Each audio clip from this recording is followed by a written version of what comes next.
Another part of our series of marked minutes is we've done prepping, we've talked about scanning, and one of the things we're going to talk about today is QC. QC, or the quality control, is what do we do with all these images once we've got them scanned.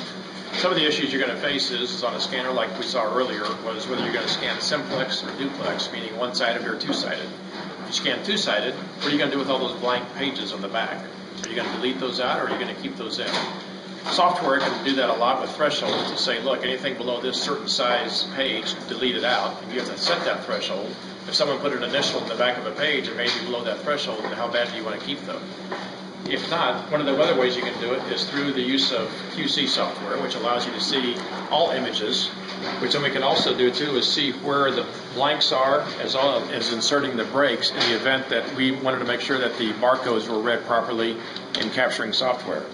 One of the ways to do this is put several images up as thumbnails. Thumbnails not too small that you can't read them, but thumbnails also you don't need them the size of the actual image, because what you're really trying to do is look for document breaks, backsides blank. For instance, here's a good example of one that's blank in the back. All it really is two punch hole requests, or punch holes in the back that need to be deleted. That isn't really part of an image. And that needs to be done by someone visually looking at it at the pages to determine whether or not to keep them.